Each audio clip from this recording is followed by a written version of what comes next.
Hello hi and सत श्री अकाल, नमस्कार, वेलकम बैक, आदाब। सभी का एक बार बहुत बहुत स्वागत है। हम पढ़ रहे थे soil moisture and plant relationship वाला अपना चैप्टर चल रहा था। और इस चैप्टर के अंदर काफी कुछ अपन ने पढ़ लिया था। अपन ने सॉइल मॉइस्चर्स के बारे में डिटेल में डिस्कशन कर लिया था कि कैसे कैसे अपने पास वाटर सॉइल्स के अंदर अवेलेबल्स रहता है। ओके, फिर उनके बेसिस पे अपन ने ये एक रिलेशनशिप डिटरमाइंस किया था। उसके बेसिस पे अपन ने कुछ एक न्यूमेरिकल्स भी कर लिए थे। यहां तक अपन कर लिए थे। अभी अपने पास जो नेक्स्ट थिंग्स आती है, दैट इज द जो आती है आपके पास quality of the irrigation water. Next चीज आती है that is the quality of the irrigation water. क्या कहता है quality of the irrigation water? कि जो आपके पास इरिगेशन वाटर्स की क्वालिटीज होती है वो बहुत सारे फैक्टर्स के ऊपर क्या करती है, डिपेंडेंट रहती है। ओके, बहुत सारे फैक्टर्स के ऊपर अपने क्या रहेगी, डिपेंडेंट रहेगी। तो उसके अकॉर्डिंग आपके पास qualities of the irrigation water क्या हो सकती है। आपके पास अगर क्वालिटी ऑफ द वाटर क्या होगी, अच्छी होगी, तो आपके पास फर्टिलिटी या प्रोडक्टिविटीज क्या आएगी, बहुत अच्छी आएगी। अगर आपके पास क्वालिटी ऑफ द वाटर क्या होती गई, डिक्रीज होती गई, उसमें जरूरी न्यूट्रिएंट्स की डेफिशिएंसीज आती गई, तो आपके पास जो प्रोडक्टिविटीज ऑफ दी होगी ना लैंड की, उसकी प्रोडक्टिविटीज भी क्या होगी, अफेक्ट होगी। लैंड के साथ साथ में क्रॉप्स की भी आपके पास प्रोडक्टिविटीज क्या होती है, अफेक्टेड होती है। तो that whole phenomena is the part of the आपके पास, इसी के अंदर अपन पढ़ेंगे कि quality of the irrigation water. Okay,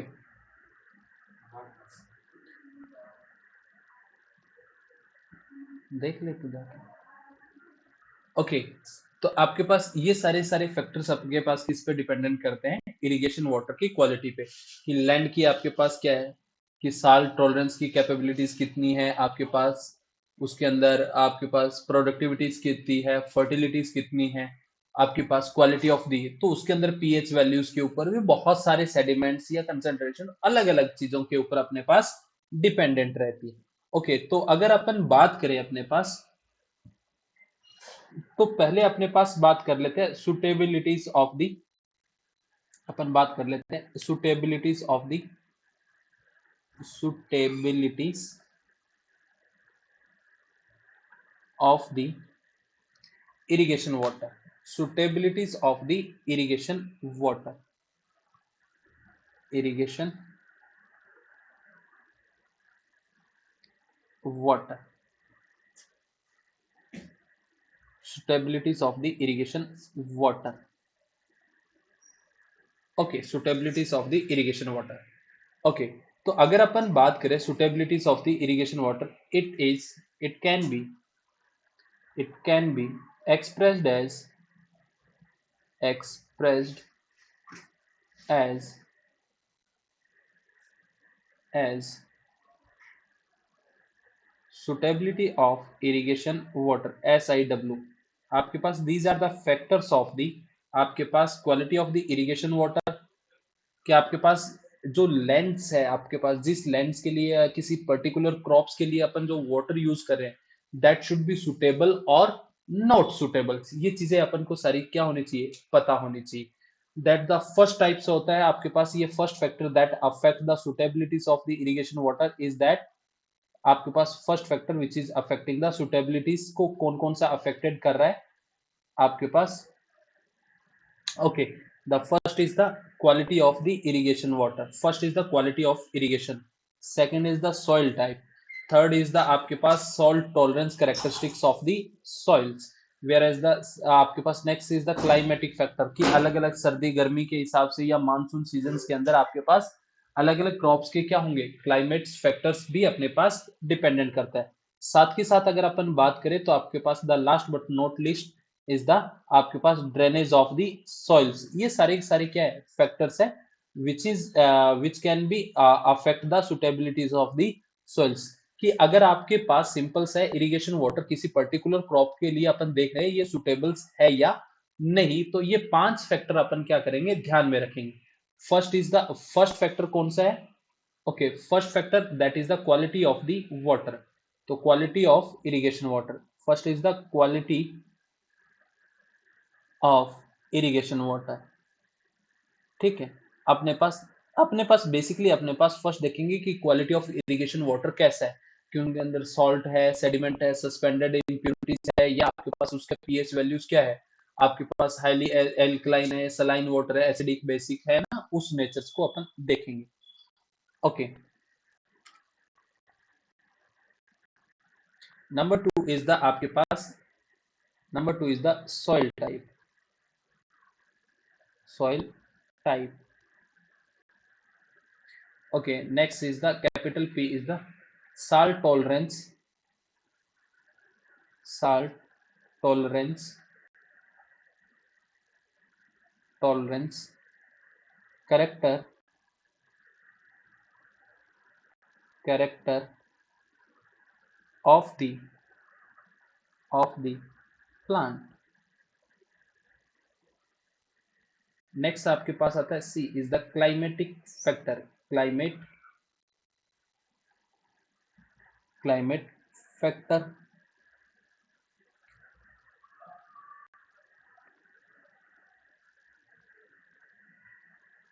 okay factor, and the last one is the drainage, drainage characteristics of the drainage characteristics of the soil.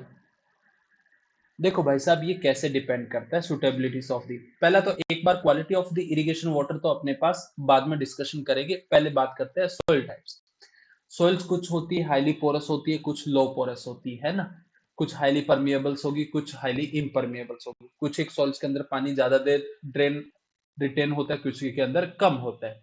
तो वो आपके पास अगर आपने पास क्या करेंगे कि उन सॉइल्स के अंदर अगर आपके पास हाईली पोरस सॉइल्स है, नॉर्मल एग्जांपल के तौर पे ऐसे समझो कि आपके पास कोई क्लेई सॉइल्स है और उस क्लेई सॉइल्स के अंदर अपन क्या कर लेंगे, कोई अपने पास हाई साल्ट टॉलरेंस वाला जिसके अंदर साल्ट कंसंट्रेशन क्या है पानी के अंदर ज्यादा है, वो अपन ने ग्राउंड वाटर यूज कर लिया जिसमें साल्ट कंसंट्रेशन क्या थी, फ्लोराइड क्लोराइड इनकी क्वांटिटीज क्या थी, बहुत ज्यादा थी। अब वाटर जैसे इवेपोरेट्स हो गया तो वो फ्लोराइड और क्लोराइड्स तो क्या बच जाएंगे, उनके पोर्स में बच जाएंगे, और पोर्स के अंदर अगर वो कंटिन्यूसली लॉन्ग ड्यूरेशन के लिए बजा रहेंगे तो एरेशन के प्रोसेस को ठप कर देंगे, जिसकी वजह से आपके पास लैंड गेट अनफर्टाइल्स हो जाएगी। ओके, सॉइल्स क्या हो जाएगी, अनफर्टाइल्स हो जाएगी। तो ये सारे क्या है, फैक्टर्स है। तो अलग अलग सॉइल्स की टाइप्स के ऊपर अपने पास क्या कहता है, डिपेंडेंट कहता है, कुछ हाईली पोरस है, कुछ लो पोरस है। तो उनके हिसाब से आपके पास सॉइल्स के क्या होते हैं, साइज अलग अलग होते हैं, क्ले सिल्ट, आपके पास सैंडी सॉइल्स हो गए, उनके साइज अलग है, तो वर्ड साइज भी क्या होंगे, अलग होंगे, तो उनकी परमेबिलिटीज, ड्रेनेज कैपेबिलिटीज भी क्या होगी, अलग अलग होगी, और मॉइस्चर होल्डिंग कैपेसिटीज भी क्या होगी, कम ज्यादा होगी। ओके, वहीं पे अगर अपन बात करें salt tolerance character of the, कुछ एक क्या होंगे, कुछ एक प्लांट ऐसे जो हाई आपके पास ग्राउंड वाटर के लिए सुटेबल है, कुछ के लिए आपके पास नेचुरल रेन वाटर ही देना पड़ेगा, कैनाल इरिगेशन करना पड़ेगा। कुछ एक क्रॉप्स के अंदर जिनके अंदर साल्ट टॉलरेंस कैपेबिलिटीज ज्यादा है, तो वहां पे अपने पास हाई साल्ट वाला वाटर यूज कर सकते हैं, किसी के लिए ये सुटेबल्स नहीं है। क्लाइमेट फैक्टर्स भी डिपेंड करता है कि आप कैसे एरियाज के अंदर रह रहे हो, तो उसी के सुटेबल्स की आपको क्रॉप्स चूज करनी पड़ेगी, उसी के सुटेबल्स का आपके पास इरिगेशन वाटर भी आपको चूज करना पड़ेगा। Okay, now let's move on the next things, that is the quality of the irrigation water. Okay, quality of the irrigation water,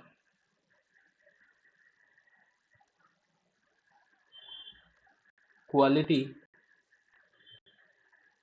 quality of irrigation, irrigation water, quality of irrigation water,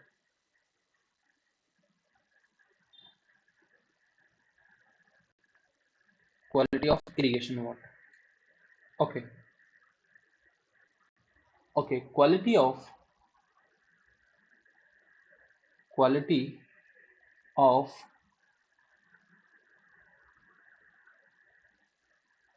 irrigation is is generally judged by judged by by various factor, various factor, okay, various factor, ठीक। Number one आता है आपके पास, that is the sediment concentration, sediment concentrations.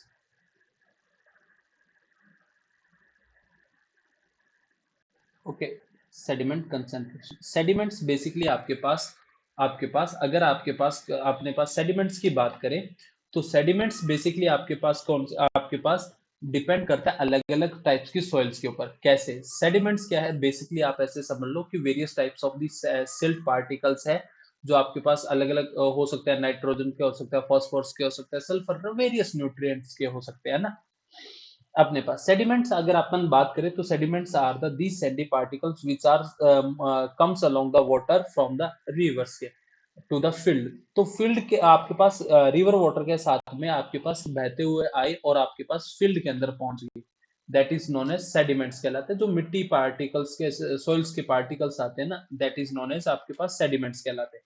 Okay, sediments की वहीं पे अगर अपन बात करें, तो सेडिमेंट्स आपके पास डिपेंडेंट करता है कि वो सॉइल कैसी है और उसके अंदर आने वाले साल्ट कैसे हैं, दोनों पे डिपेंडेंट करता है कि सॉइल क्या है, फाइनर सॉइल्स है या कोर्सर सॉइल्स है ना।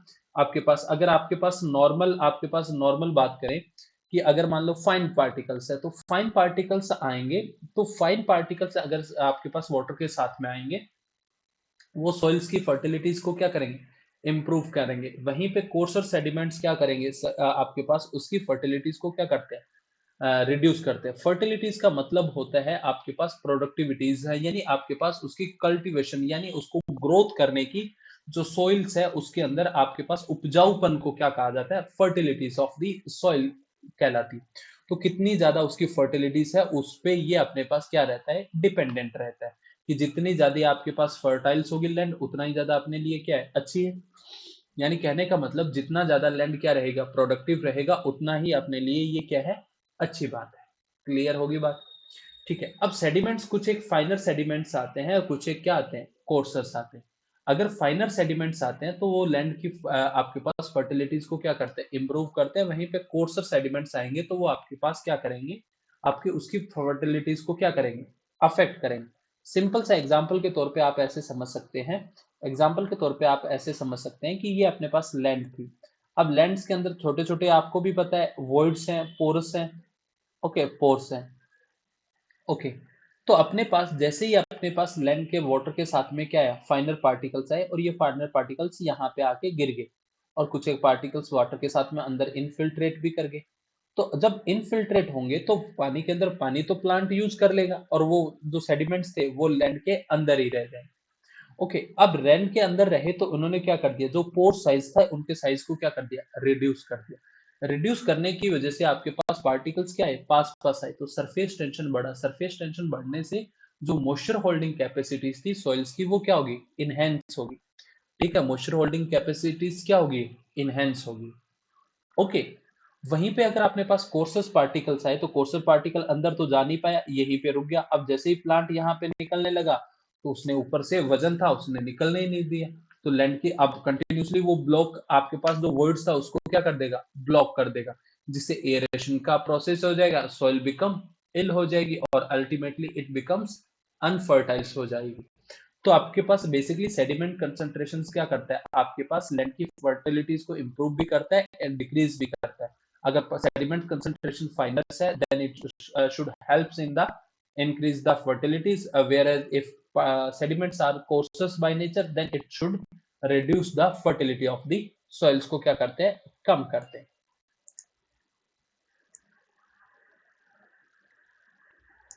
ओके, ठीक है। वहीं पे अगर अपन बात करें, the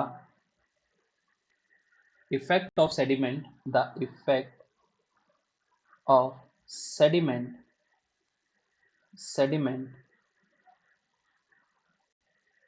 present in present in irrigation irrigation water irrigation water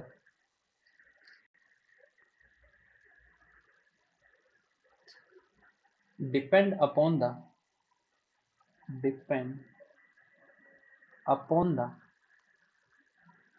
depend upon the type of soil,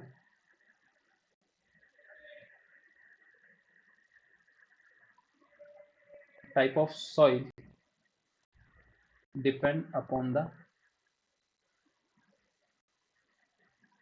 depend एक second. Irrigation water depend upon the type of soil की जगह अपने पास irrigation land depend upon the irrigation irrigation land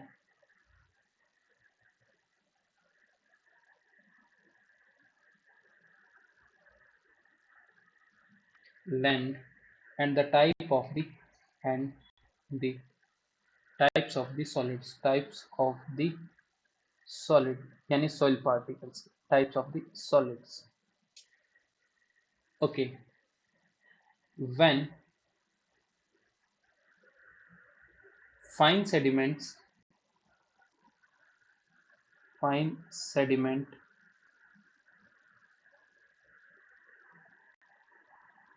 from water when fine sediments comes along with water with water having having nitrogen, phosphorus, sulfur in it and and obtained from obtained from sedimentary rocks sedimentary rocks is deposited deposited in sand soil in sand soil. It enhance the it it enhance enhance the fertility of the soil. Fertility of the soil. However, however, if coarse sediments if coarse sediment sediments comes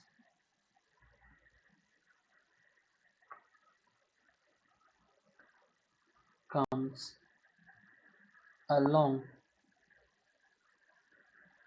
comes along with water with deficiency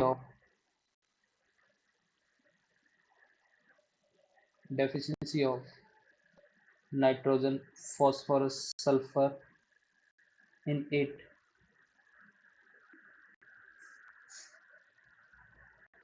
and these sediment get obtained obtained from from erosion of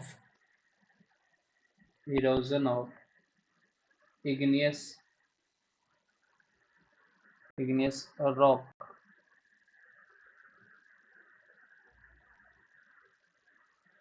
igneous rock. इसको bracket को यहाँ से igneous rock is deposit deposited in soil, it may it may reduce reduce the fertility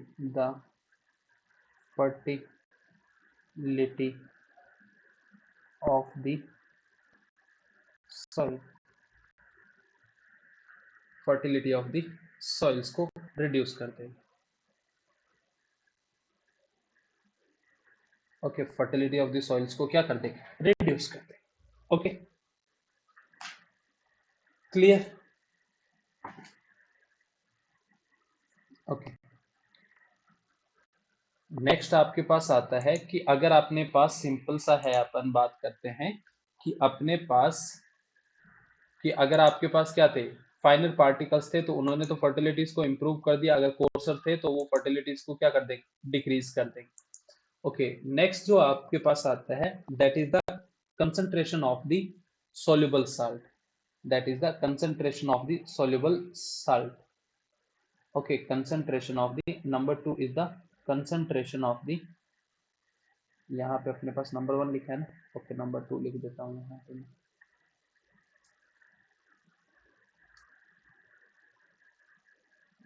concentrations of the soluble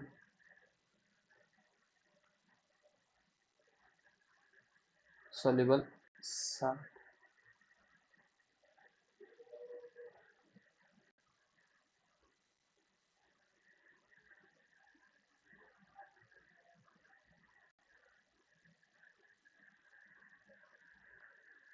okay, देखो पहली बात तो मैं बताता हूं कि साल्ट कंसंट्रेशन जैसे आपके पास क्या होते हैं, आपके पास सिंपल सा एक फंडा समझ लो।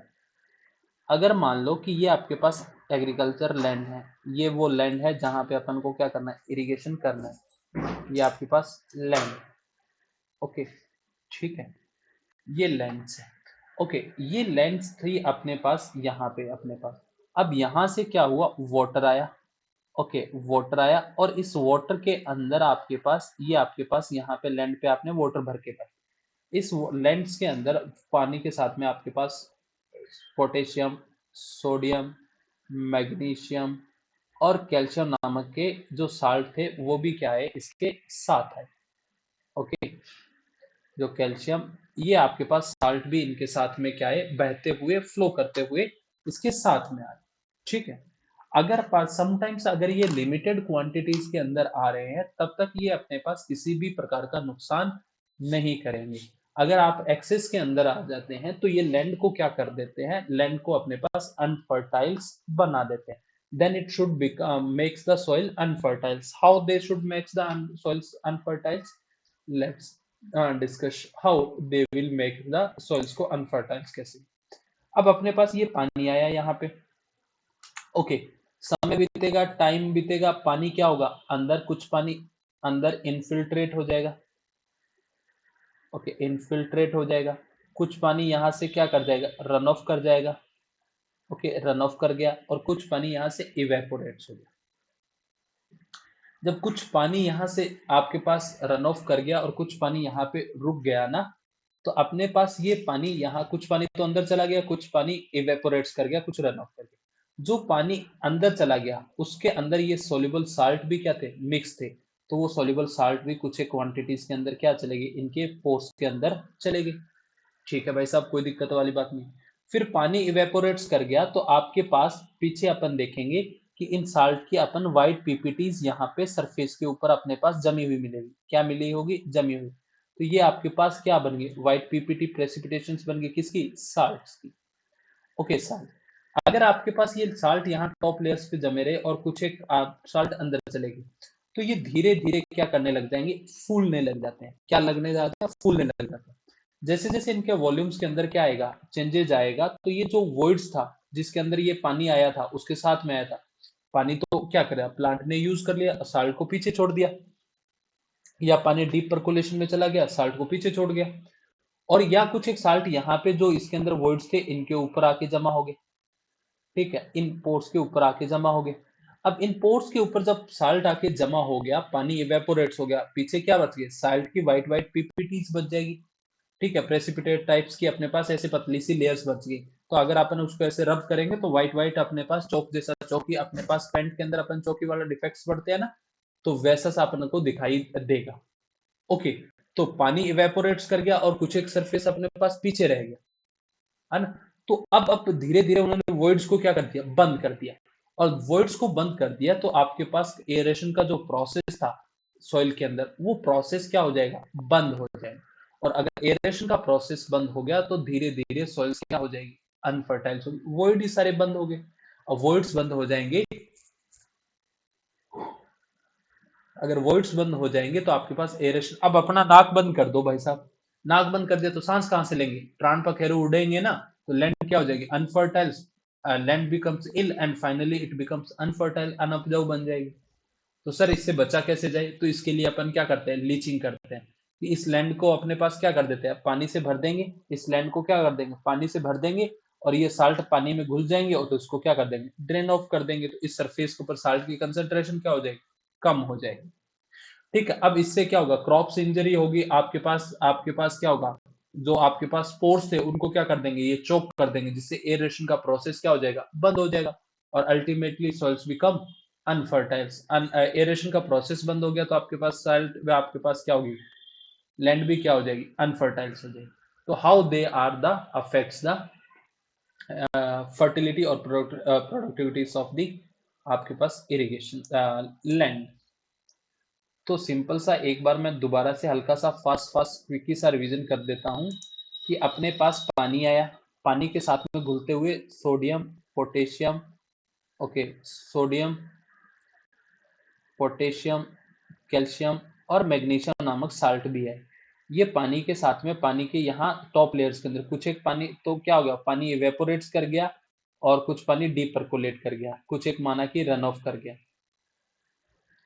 ओके, जो पानी के अंदर गए तो वो भी क्या होंगे, इनके पोर्स में जाके साल्ट क्या हो जाएगा, रुक जाएगा, पानी तो प्लांट यूज कर लेगा। पानी इवेपोरेट्स होने के बाद में साल्ट की व्हाइट पीपीटीज की क्या बन गई, ऊपर लेयर्स बन गई। और ये लेयर्स क्या कर देगी, इसके टॉप लेयर्स वाले जितने भी पोर्स थे उनको क्या कर देगी, ब्लॉक कर देगी, जिसकी वजह से एरेशन का प्रोसेस क्या हो जाएगा, रुक जाएगा। और एरेशन का प्रोसेस रुका तो आपके पास lands becomes unfertiles. Okay, that's all. Okay, चलो ठीक है, लिखना शुरू करें। ओके, लिखना शुरू करें।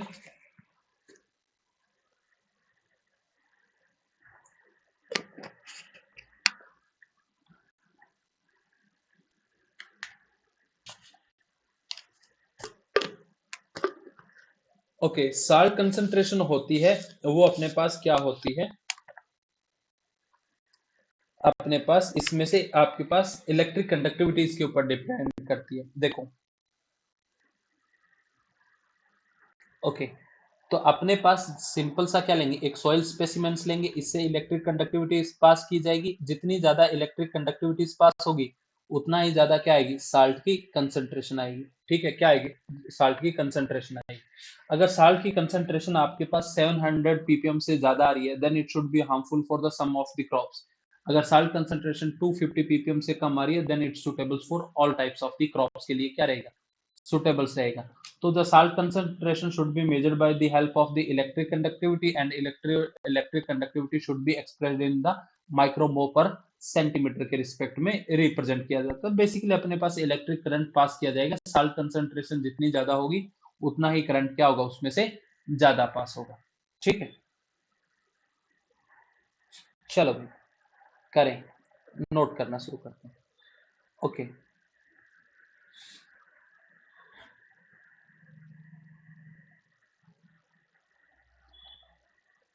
Okay, generally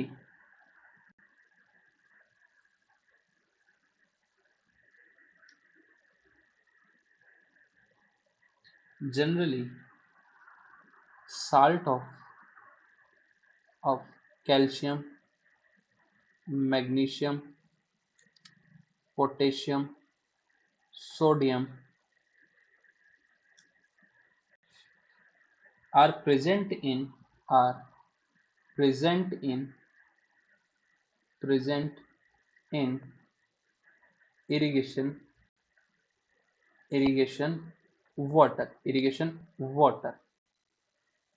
irrigation water that that proof prove to be prove harmful to be the prove harmful for the crop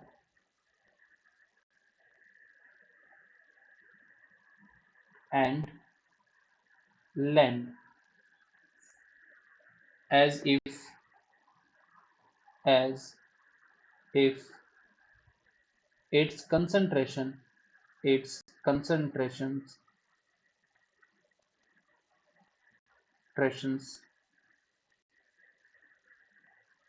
get increased.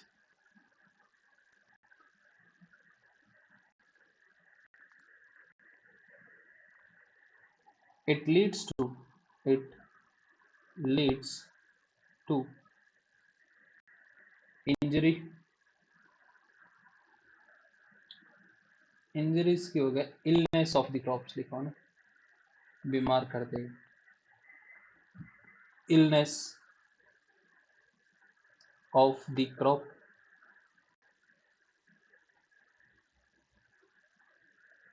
reduce reduce osmotic activities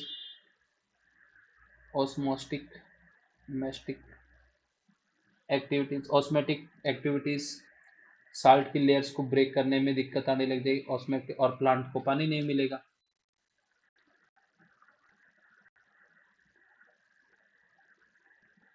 choke the choke the voids in roots hence aerations aeration of the plant get affected.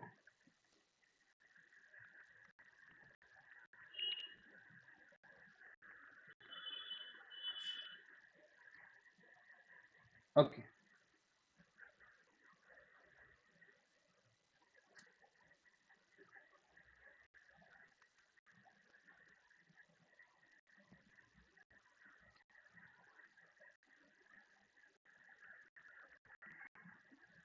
presence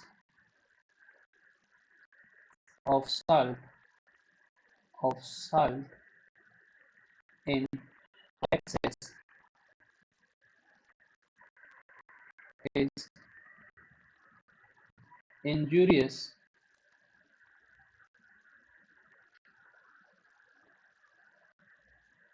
injurious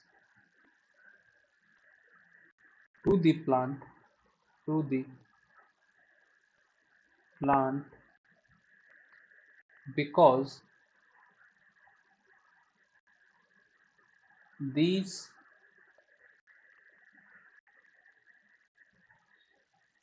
salt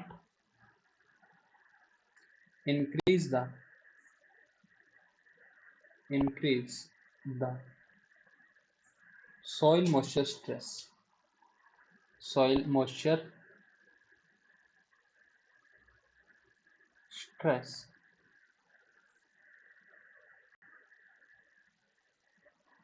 initially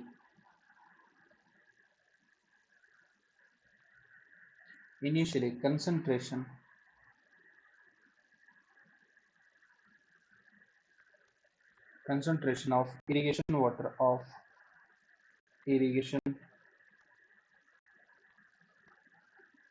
water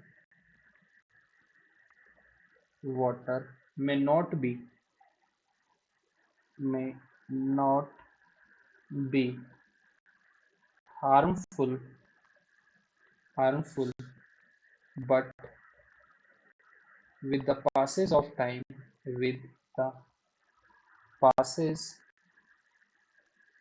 of times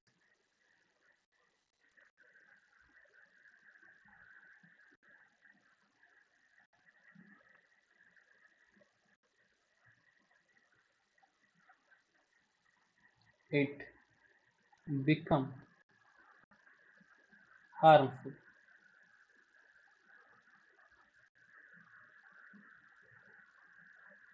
Okay, it becomes harmful. Okay, salt concentration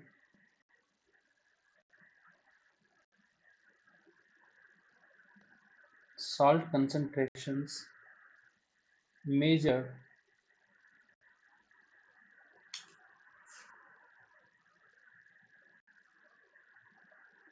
measured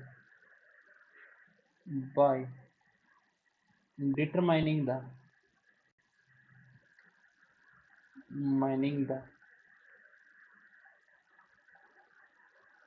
electric conductivity electric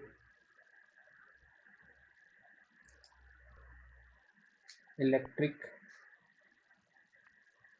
conductivity conductivity of water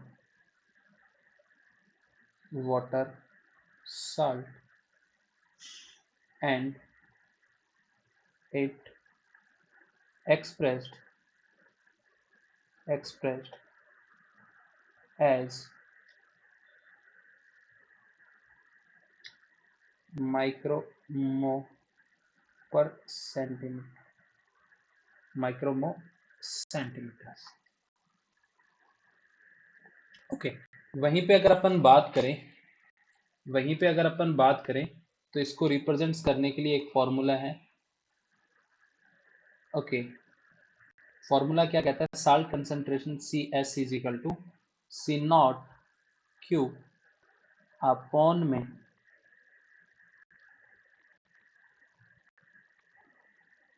quantity of irrigation water applied minus में conjunctive use of the water plus में effective rainfall. इसके notations में अभी लिख रहा हूं.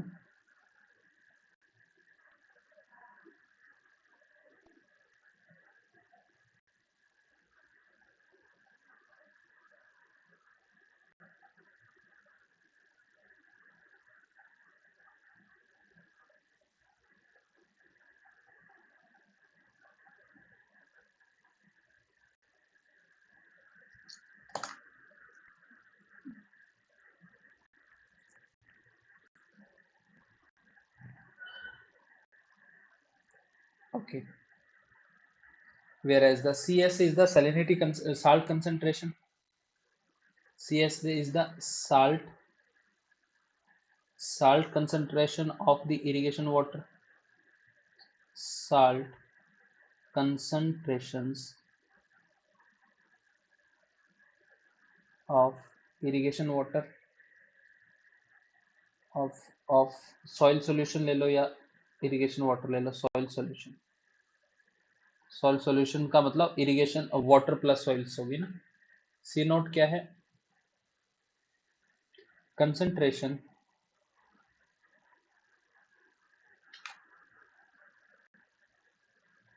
concentrations of salt in irrigation water.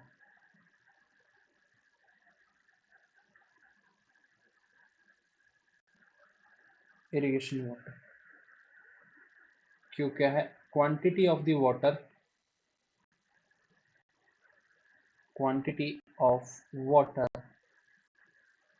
water applied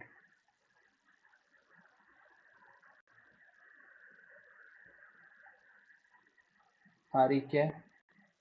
are effective rainfall effective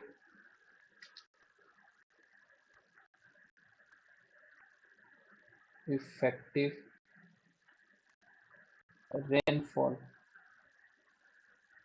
rainfall in volume.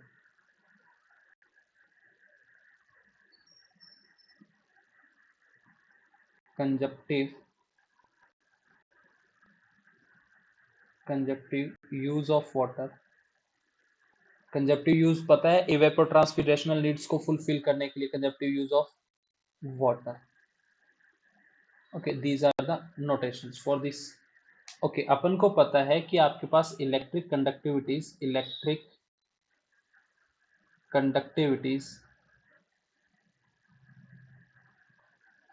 conductivities is directly proportional to the salt concentrations. Okay,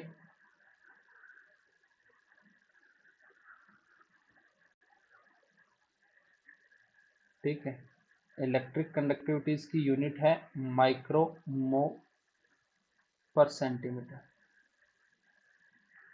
okay, salt concentrations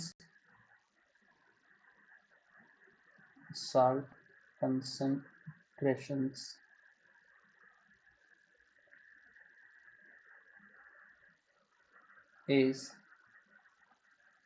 expressed in ppm या milligram per litre. Okay, यदि आपके पास salt concentration क्या है, salt concentration क्या है, greater than 700 ppm है, ppm है, ये फिर हार्मफुल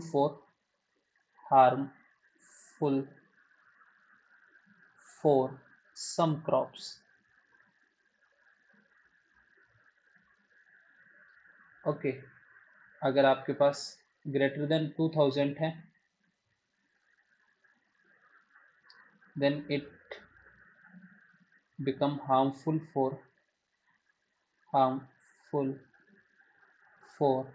all crops। सभी क्रॉप्स के लिए क्या बन जाएगा, हार्मफुल बन जाएगा। then become it should be harmful for the all types of the crops के लिए क्या हो जाएगा, हार्मफुल हो जाएगा। ओके,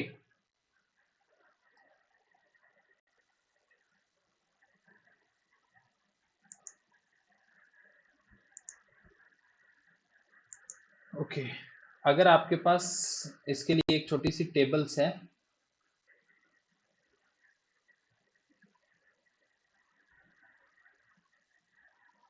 टेबल्स बना रहा हूं मैं, एक तरफ लिख रहा हूं salt concentration, salt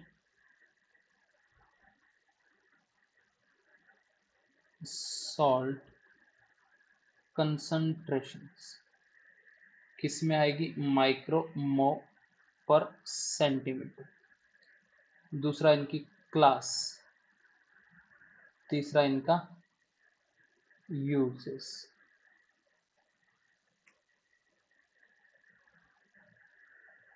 less than 250 माइक्रोमो पर सेंटीमीटर, इसे बोला जाएगा लो सैलिनिटी वाटर, जिसे अपन SC1 के नाम से जानेंगे। ओके, ये आपके पास useful for all crops. Okay, अगर अपन बात करें 250 से लेके 750, तो इसे बोला जाएगा medium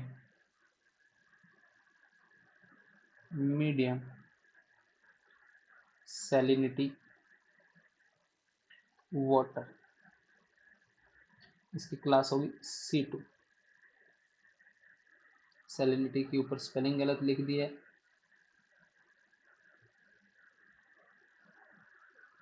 salinity water. Okay,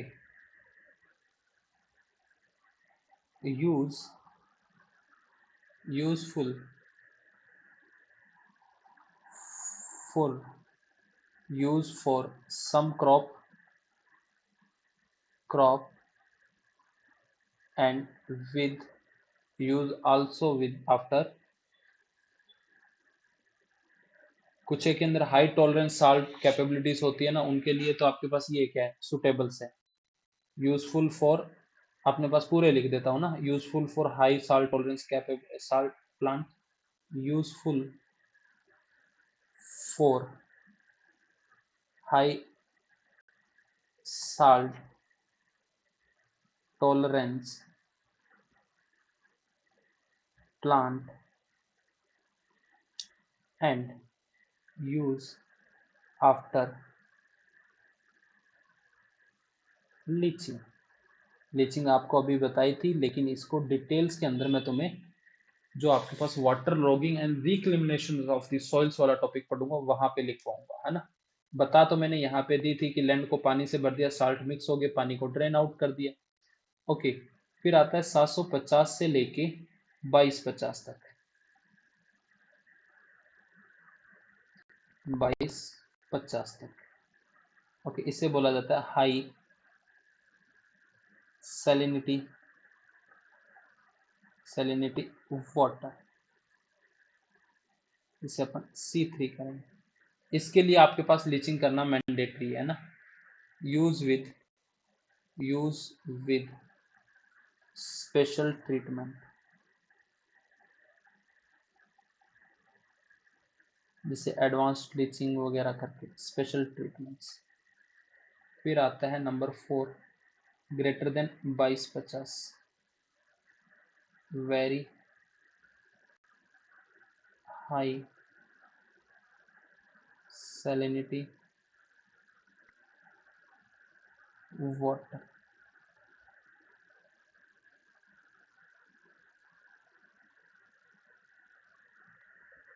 not suitable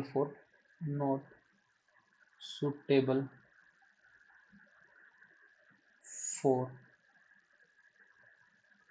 for irrigation.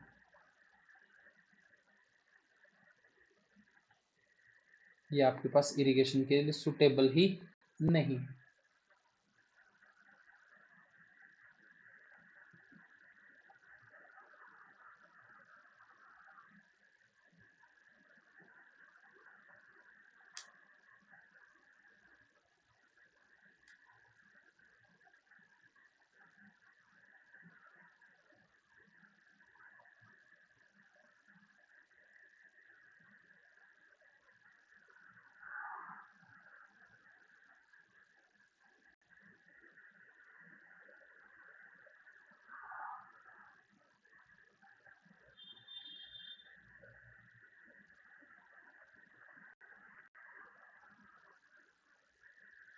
Okay, ठीक है। नेक्स्ट आता है आपके पास सोडियम एब्जॉर्प्शन रेशियो, सार, relative proportions of the sodium. एक नोट और लिख लो, है ना, कि आपके पास यहाँ पे लिख देता हूँ ना,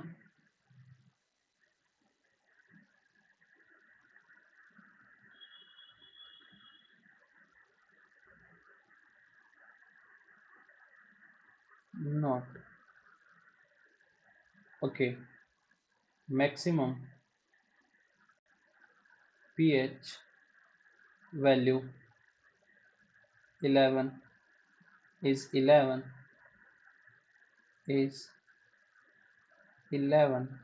for irrigation water. Irrigation water के लिए मैक्सिमम वैल्यू पीएच वैल्यूज क्या होती है, 11 होती है। Okay, next. ओके, नेक्स्ट आपके पास आती है, that is the sodium ions of the, आपके पास relative proportion of the sodium ions. Next आपके पास आता है relative proportions of the sodium ions. Okay, ठीक है। लाइट कैमरा एक्शन बराबर चल रहा है। ओके, साउंड ओके है, ठीक है भाई। ओके, नेक्स्ट आता है आपके पास या relative proportions of the sodiums. Okay, next number 3 का अपने पास आता है ओके, रिलेटिव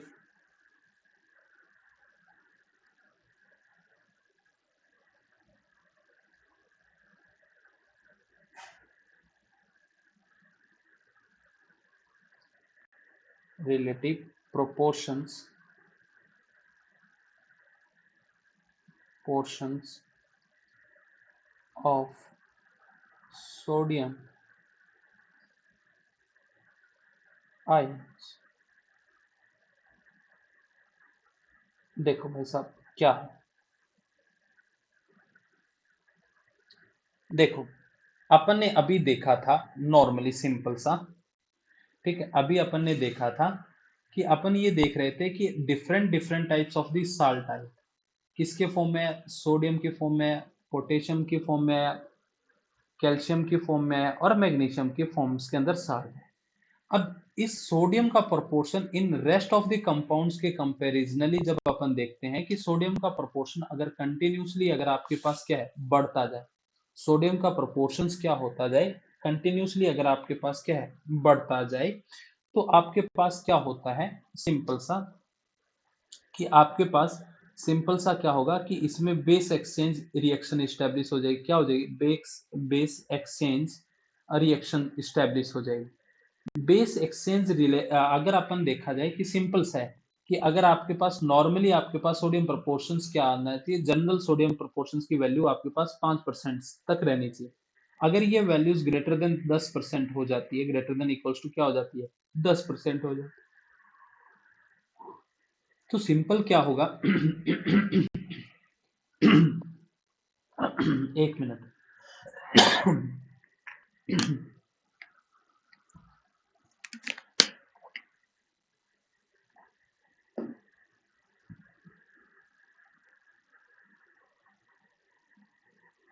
ओके, देखो बाबू हुआ क्या, अलग नेक्स्ट पेज खोलते हैं अपने पास।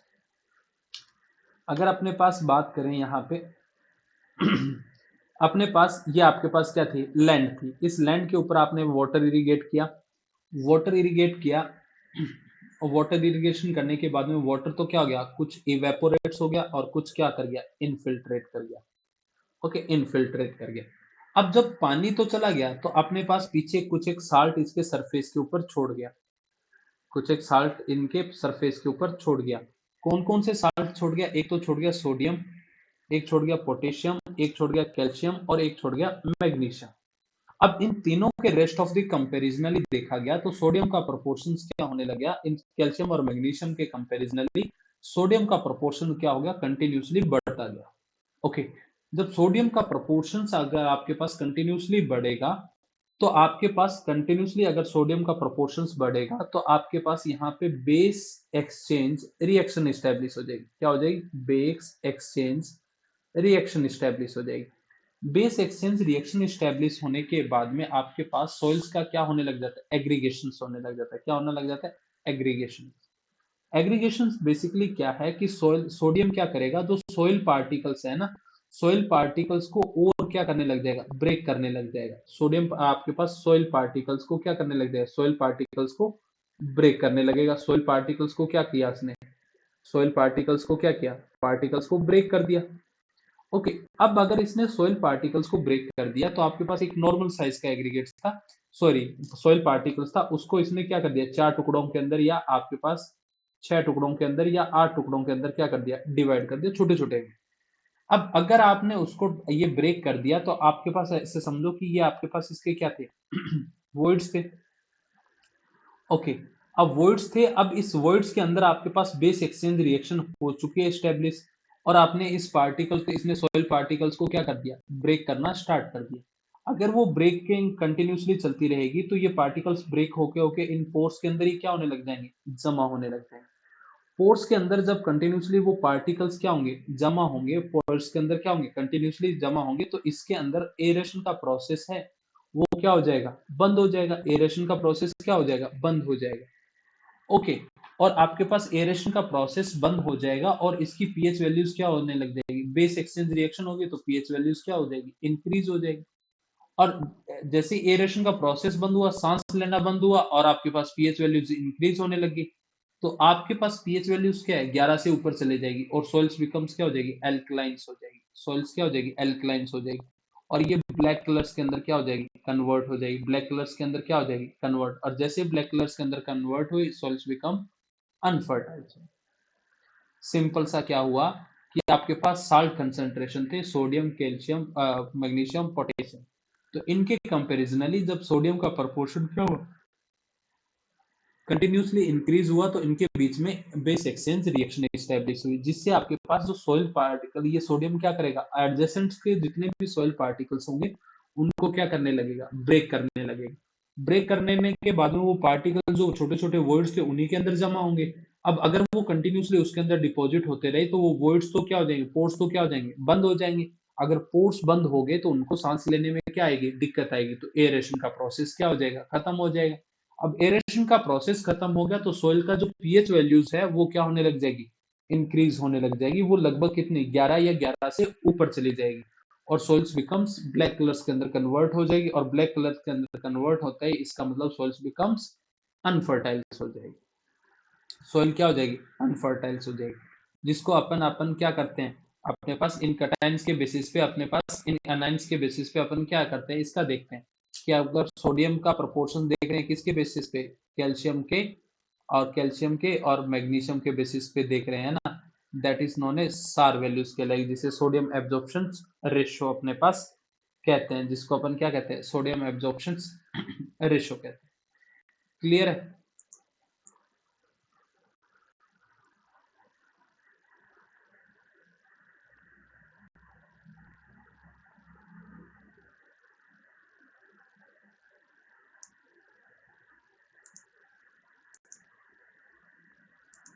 ओके, चलो लिखना स्टार्ट करें।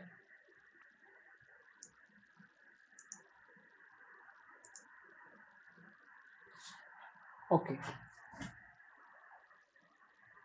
it is the it is the proportion of proportions of sodium ions sodium ions to the other cations, to the other cations. The concentration of the concentration of sodium ions of sodium ions is is expressed expressed expressed in in terms of sodium absorptions absorptions ratio.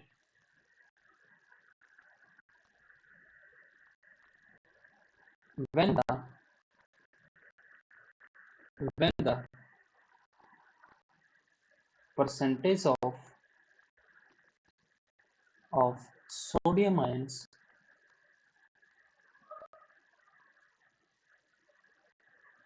sodium ions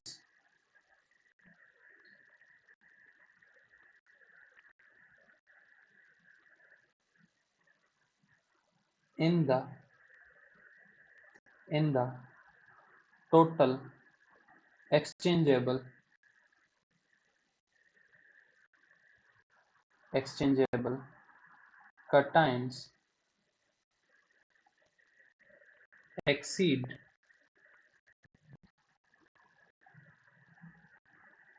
exceed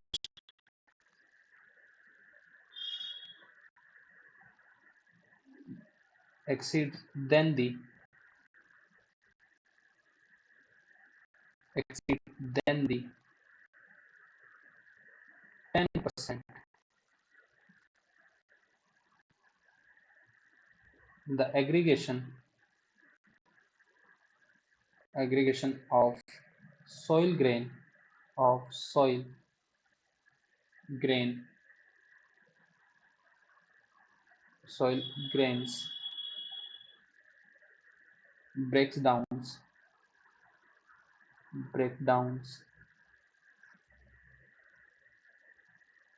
and the soil become and the soil become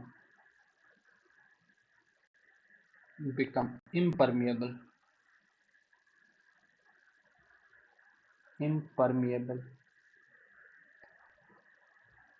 and finally become unfertile.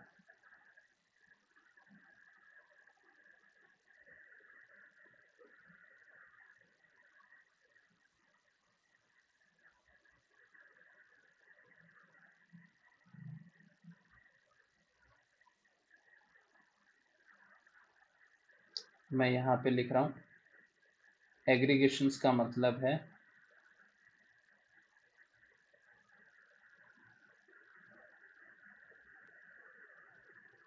एक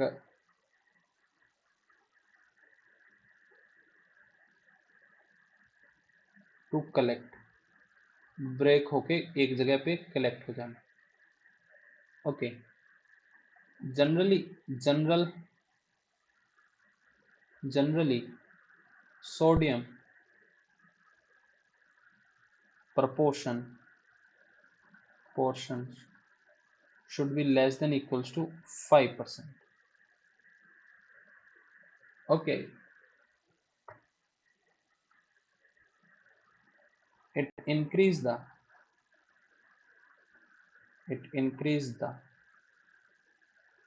pH value of soil greater than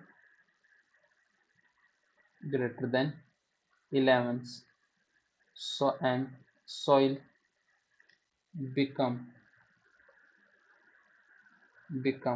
alkalines, converted into dark black colors.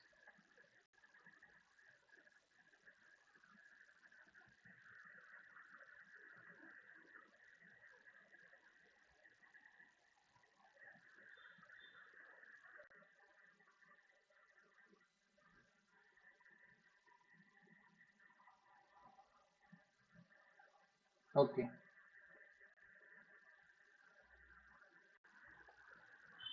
it can be expressed in terms of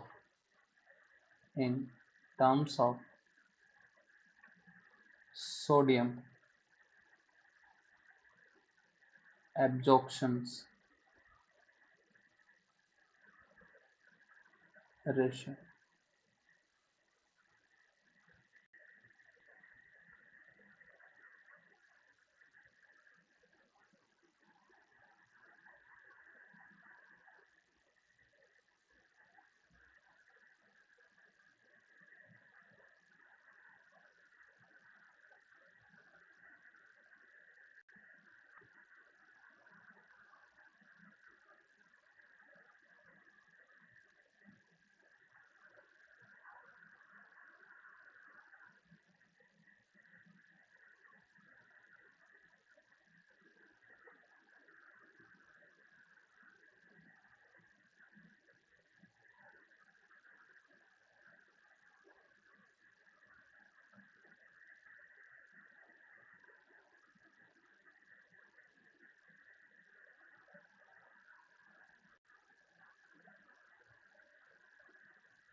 Equivalent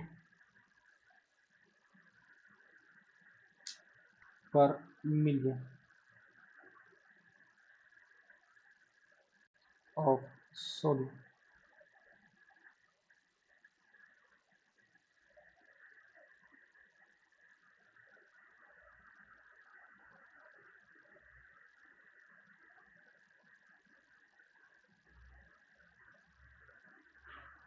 equivalent पर million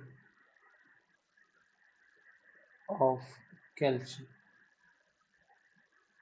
इसकी unit EPM में। Okay,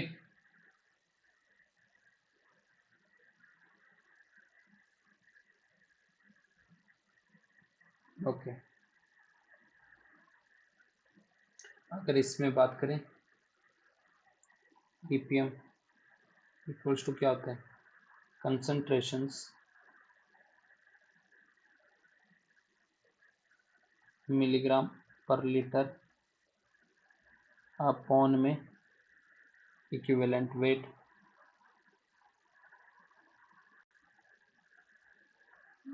equivalent weight और equivalent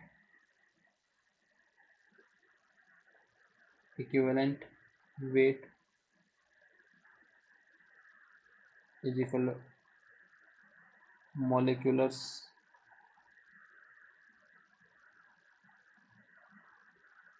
upon में valence. Okay, तो अपने पास यहाँ पे अगर अपन बात करें तो सार वैल्यूज को अपन सोडियम एब्जॉर्प्शन वैल्यूज को एक टेबुलर फॉर्म्स के अंदर बना देता हूँ, जो कि बहुत ही इंपॉर्टेंट है आपके लिए। वापस से वैसे ही अपने पास अगर एक तरफ लिखेंगे सार वैल्यू, एक तरफ लिखेंगे टाइप ऑफ वाटर या class of water, type of water, और दूसरी तरफ इसके लिखेंगे अपन यूजेस। ओके, अगर आपके पास सार वैल्यूज क्या आती है, 0 से 10 के बीच में आती है, तो अपन इसे लो सोडियम वाटर बोलेंगे, लो सोडियम वाटर। ओके, जिसे अपन S1 के नाम से जाने हैं। इसका यूजेस होगा all types of the crop, all types of crops के लिए ये, all types of the crops के लिए ये सुटेबल है, all types of the crops के लिए ये सुटेबल है। ओके, फिर आपके पास आता है 10 से 18। ओके, ये आता है मीडियम सोडियम वाटर, इसे अपन S2 का नाम देंगे। ये आपके पास use for coarse grain soil. Okay, फिर आता है 18 से 26 आपके पास high sodium water,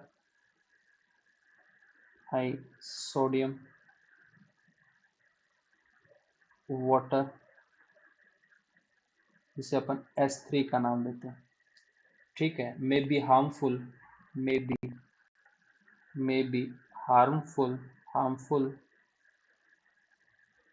for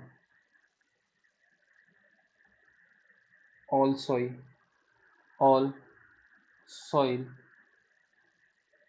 and do require good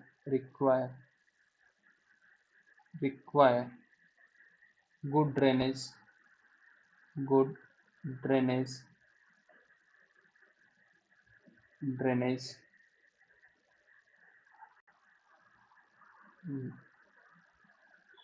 high leaching leaching leaching leaching with gypsum।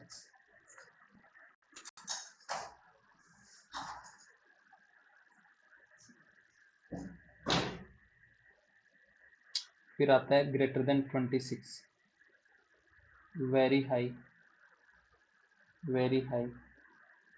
Sodium water, S4, not suitable, किसी भी क्रॉप्स के लिए सुटेबल्स नहीं है।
ओके, ठीक है, that's all about the that's all about the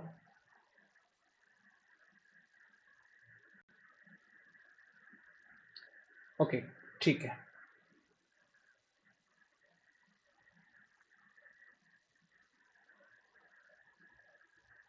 okay, अगर if S two water gypsum, basically आपके पास है ना एडवांस लीचिंग होती है। एडवांस लीचिंग के अंदर लीचिंग करने से पहले अपने पास क्या कर देते हैं, देखो मैं पहले तुम्हें बताता हूँ एडवांस लीचिंग होती क्या है। एक होती है लीचिंग और एक होती है एडवांस लीचिंग। सुनो, दोनों देख लो पहले। ये लैंड है, इसके ऊपर ये साल्ट जमा हुआ है, ये साल्ट पड़ा है, ठीक है, ये साल्ट है। तो अपन क्या करेंगे, इरिगेशन वाटर लेके आएंगे और इसमें अपने पास वाटर मिक्स करेंगे। जैसे साल्ट मिक्स हो गया, इस वाटर को ड्रेन आउट कर देंगे, that is the leaching. Okay, अगर सॉइल्स एल्कलाइंस है जिसमें बेसिक प्रॉपर्टीज ज्यादा है, तो उसके ऊपर अपन क्या करेंगे, लैंड के ऊपर जिप्सम पाउडर और ऐड कर देंगे। जिप्सम पाउडर ऐड करने के बाद में आपके पास कुछ देर से उसको भर के रखेंगे और इसको यहाँ से वाटर को ड्रेन आउट कर देंगे। ड्रेन आउट करते समय कुछ पानी अंदर भी तो साल्ट के साथ में अंदर गया होगा, तो अपने पास top layer of the soils को भी यहाँ से क्या कर दिया जाता है, लीच आउट किया जाता है, that is known as advance leaching कहते हैं। Okay, that is known as advance leaching. तो आपके पास H2 water can be used when gypsum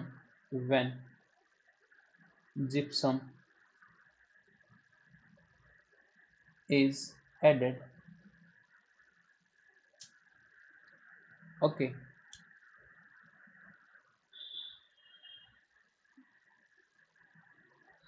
अपने पास सोडियम हो गया प्लस CaSO4 हो गया। ओके, तो ये सोडियम, आपके पास सोडियम फ्री एब्जॉर्प्शन था सोडियम का।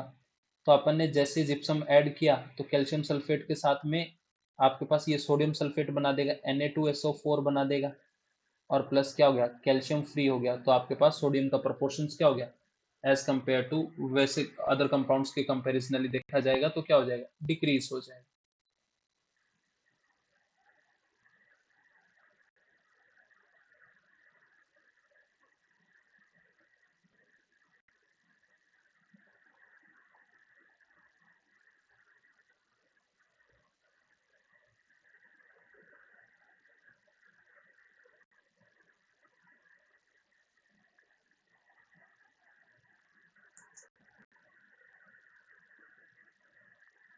Okay,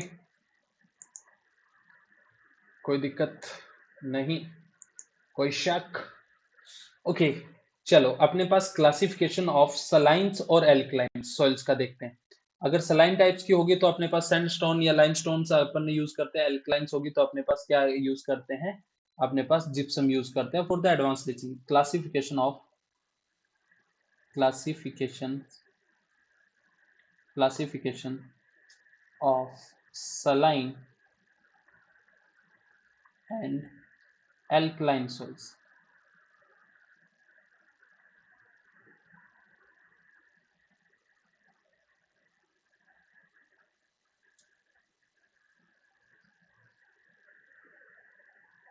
Okay, saline means salt concentration is more, means salt concentration is more, or alkalines means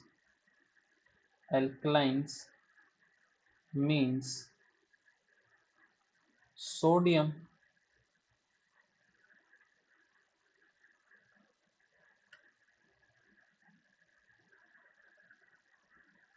alkalines means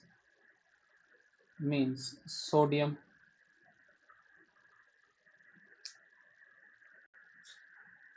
concentration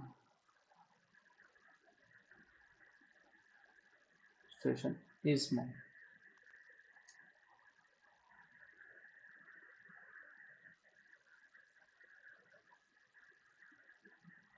Okay, here concentration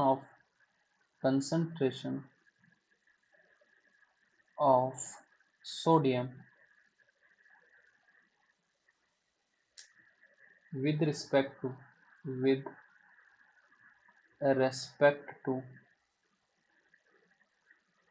other cations is represented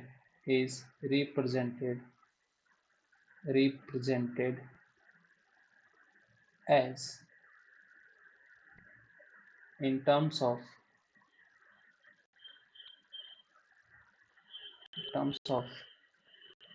ESP, that is the exchangeable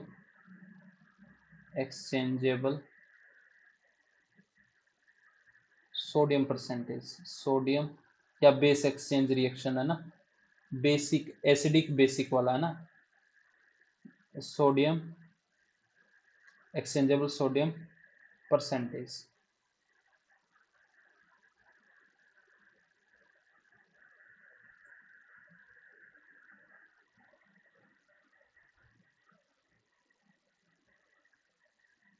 okay, एक छोटी सी tables है यहाँ पे,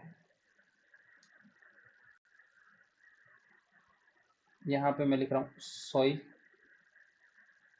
यहाँ आपके पास electric conductivities micro मो पर centimetre, या ESP एक्सचेंजेबल सोडियम परसेंटेज, और यहाँ पे pH।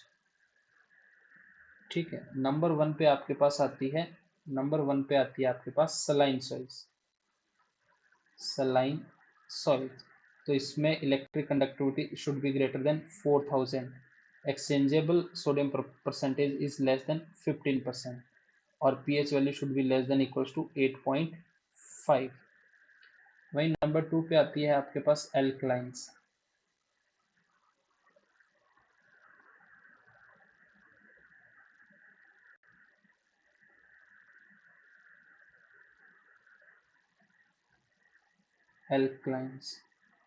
Less than 4000, greater than 15। Okay, 8.5 to 10। Okay, number three पे आती है सलाइन एंड एल्केलाइन सॉइल। तो आपके पास exchangeable percentage should be greater than 4000, greater than 15, और आपके पास लेस देन इक्वल्स टू 8.5।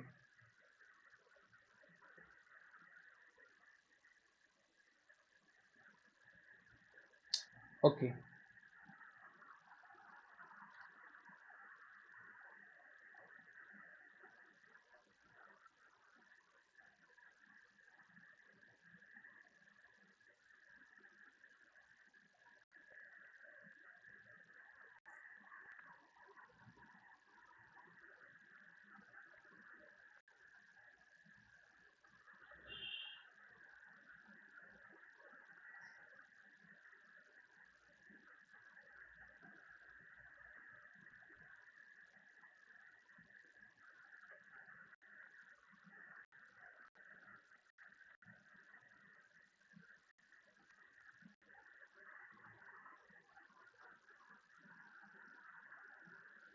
ठीक है, ध्यान रखना कि अगर आपके पास पॉइंट टू रिमेंबर है ना, point two remember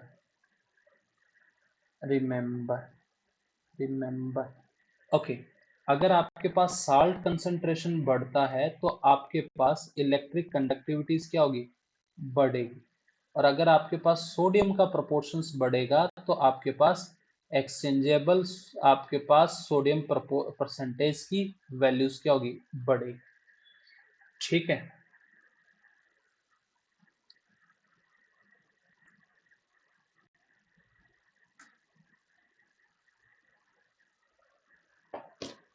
okay, clear.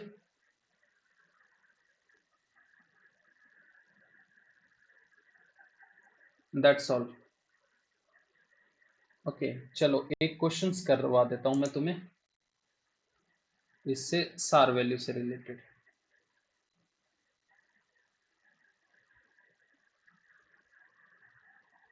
Okay, question क्या है? क्वेश्चन ये कह रहा है आपके पास जो सोडियम की वैल्यूज है, ओके, दैट इज द कितनी है, 300 मिलीग्राम पर लीटर है। ओके, वहीं अगर अपन ने बात करें Mg+2 की वैल्यूज आपके पास 36 मिलीग्राम पर लीटर है। ओके,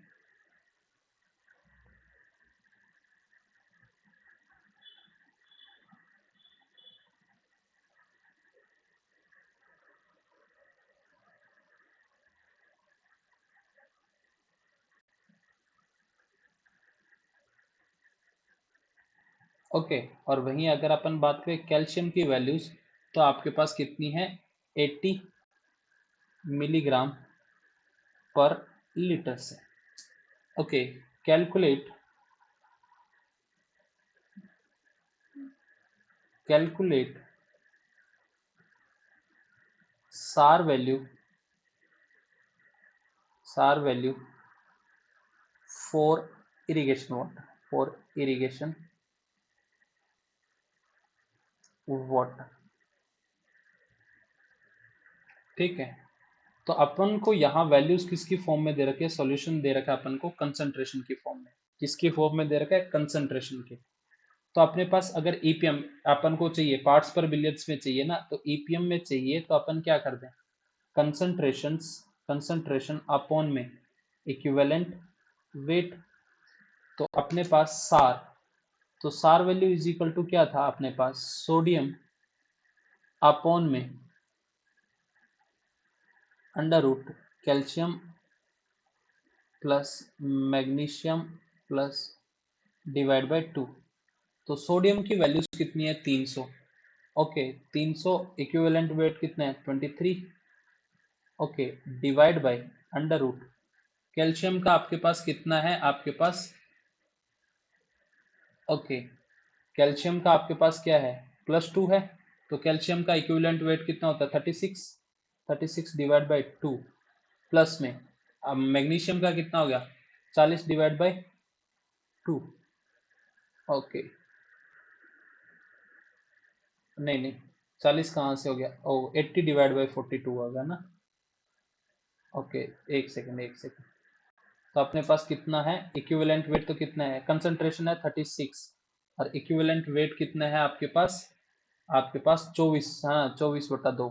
ओके, मैं 36 कहाँ किस फाइलों में को रखा हूँ, 24 डिवाइड बाई 2 प्लस में मैग्नीशियम का कितना है आपके पास, 80, अपने पास 40 divide by 2 whole divided by 2। तो इसको सॉल्व करेंगे तो आपके पास आ जाएगी, सार की वैल्यू आ जाएगी 6.9। तो सार अगर 6.9 है, तो यानी आपके पास ये आ गया S1 की कैटेगरीज में आ गया। ठीक है, किस में आ जाएगा, S1 की कैटेगरीज में। ओके, क्लियर, कोई दिक्कत वाली बात नहीं है। ओके, तो अगर मान लो इसको एक बार करके देख लो।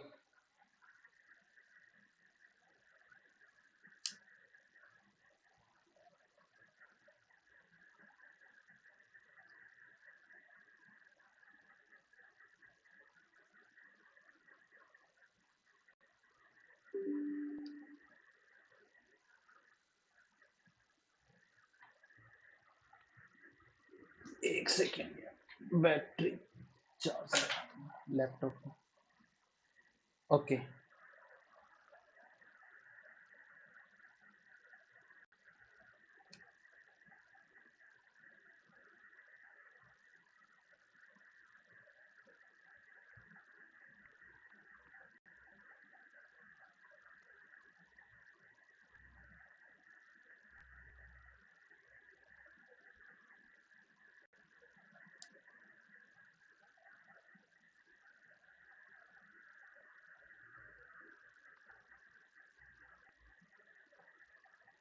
ओके, कैलकुलेशन देख लो यार एक बार।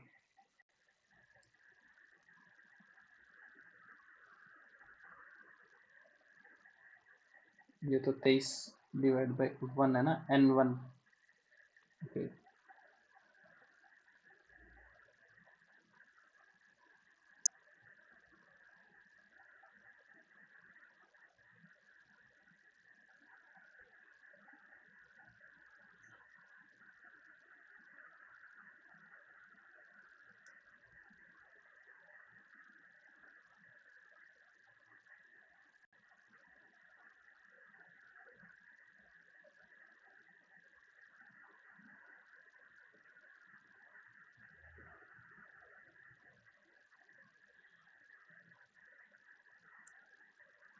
Okay 6.97 is the correct answer.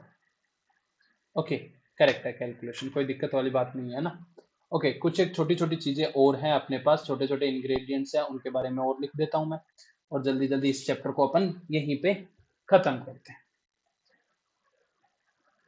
Okay,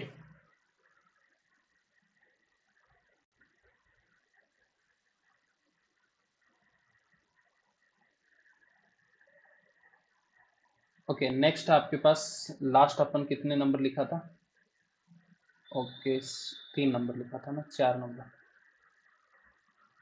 okay, number 4, by carbonate, by carbonate, carbonate, carbonate concentration.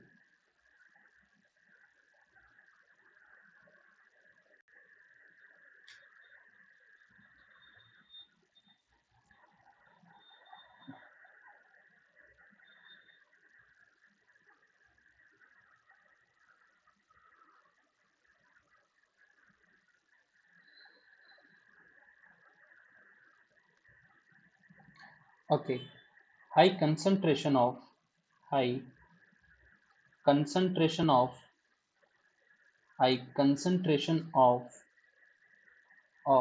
bicarbonate, carbonate, bicarbonate of of calcium and magnesium may result in the may may results in the precipitations of precipitations precipitations of calcium and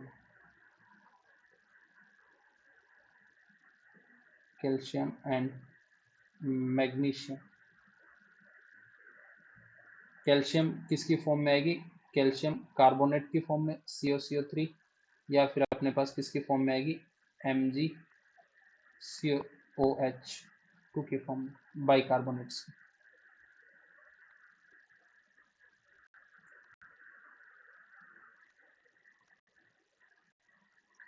okay, they in they increase the relative proportion of the relative proportions of the proportions of the sodium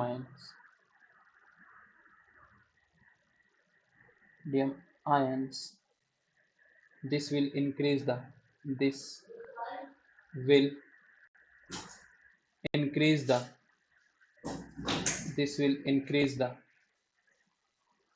SAR value. This will increase the SAR values. Okay, next number 5 पे आते हैं अपने पास। Concentration of concentrations of certain toxic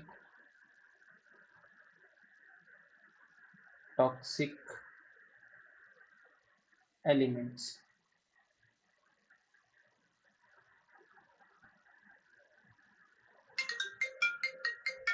okay, toxic element.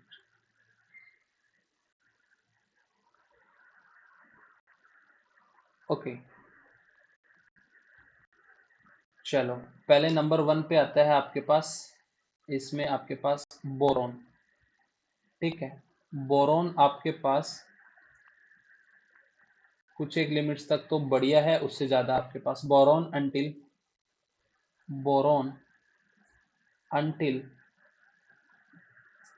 0.3 milligram per liter is essential essential for plant growth।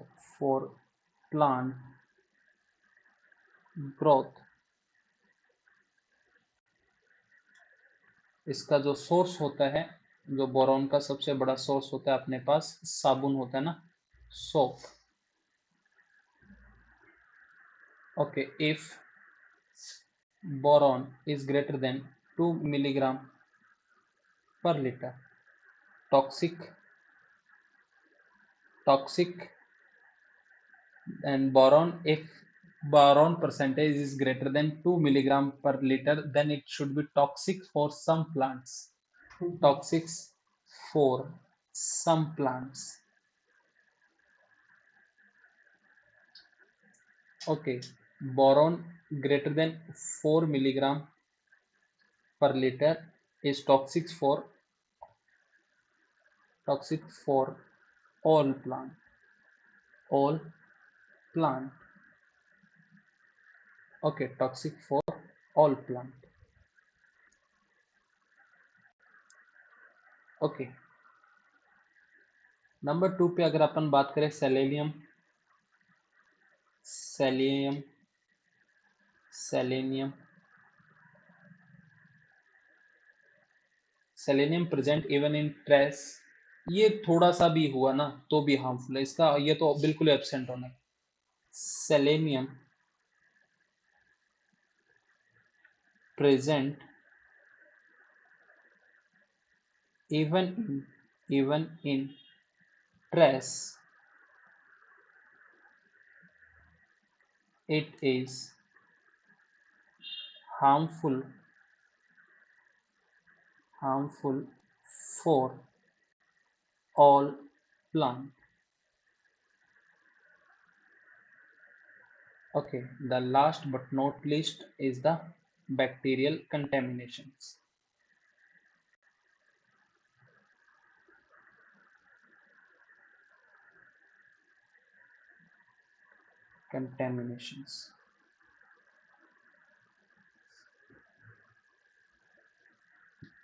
Okay, bacterial contaminations. Highly contaminated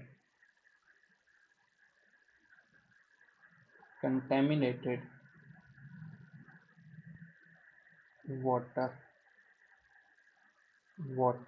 applied on crops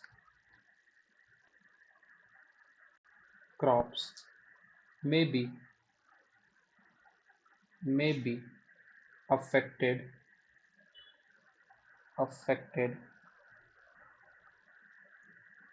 if product are eaten directly without cooked। कच्चा अगर highly contaminated होगा तो अपन को कच्चा माल नहीं खाना ना, without cooking इसको नहीं खाना है, अपन को कुक करने के बाद में ही खाना है। Okay, is that clear to all of you? I hope सबके समझ में आ गई होगी बात। ओके, इतना सा ही अपना छोटा सा सेकंड चैप्टर था, जिसका नाम था आपके पास soil moisture and plant relationship. Okay, इसी के साथ में ये चैप्टर खत्म हो जाता है। बाइकार्बोनेट्स क्या होता है कि हाईली अगर इनका कंसंट्रेशन बढ़ता है तो ये सोडियम के प्रोपोर्शंस को क्या कर देंगे, इंक्रीज कर देंगे, और सार वैल्यूज को क्या कर देंगे, बढ़ा देंगे। कुछ एक बोरॉन है, जैसे आपके पास इसका सोप होता है, इसीलिए बोलते हैं ना पेड़ों के अंदर आपके पास क्या है, साबुन कपड़े धो के आप या नहाने वाला पानी पौधों के अंदर नहीं जाना चाहिए, है ना। ओके, वो क्या कर देता है, इसकी फट आपके पास इसमें बोरॉन के कंसंट्रेशन बढ़ा देता है। सेलेनियम बिल्कुल भी नहीं होना चाहिए। बैक्टीरियल कंटेमिनेशन अगर आ जाए तो आपको ऐसे कहा ना, बाजार से जो सब्जी लेके आए हैं उसको पहले अच्छे से क्या करो, कुक करो, फिर खाओ। क्योंकि अगर अपन देखते हैं तो बहुत सारी जगह पे अपने पास क्या करते हैं, जो आपके पास ये सीवरेज वाला वाटर होता है, ये आपके पास वेजिटेबल्स वेजिटेशन वगैरह के अंदर इरिगेशन वगैरह के लिए यूज कर लिया जाता है, जिसकी वजह से जो भी बैक्टीरियल कंटेमिनेशन थे वो प्लांट के साथ में फ्रूट्स में आए, और फ्रूट आपने डायरेक्टली ईट कर लिया तो वो आपकी बॉडीज के अंदर जा सकते हैं, जो कि then it should be harmful for the human bodies also. तो उसको विदाउट कुकिंग, इसीलिए तो कहते हैं ना, जो सब्जी खरीद के आपके खेतों की सब्जी, अगर प्रॉपरली प्योर सब्जी आपके खेतों की नहीं है, तो प्योर सब्जी अगर आपके खेतों की नहीं है, तो अगर आप उसको बिना कुक किए हुए, अगर प्योर सब्जी आपके खेतों की नहीं है प्रॉपरली, तो आप उसके अंदर, जिसका आपको पता नहीं है कि पानी कैसा यूज किया गया है ना, तो उसको डायरेक्टली आप क्या है, कंज्यूम नहीं करो विदाउट कुकिंग, इसलिए बोला जाता है। Okay, is that clear? चलो, तो अगर किसी को कोई डाउट हो तो आपके पास एक बार फिर से मैं अपने दूरभाषी यंत्र के नंबर आपके साथ में शेयर कर देता हूँ। Four any doubt, you can directly contact on this number 8035111023। तो ये इरिगेशन चल रहा है अपना, irrigation bye Deven.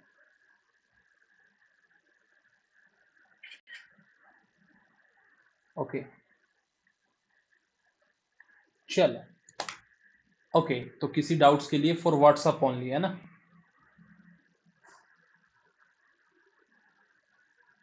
Call back अगर अर्जेंट होगा तो मैं कर लूंगा, आप लोग खाली व्हाट्सएप पे मैसेज ही ड्रॉप करेंगे, ठीक है?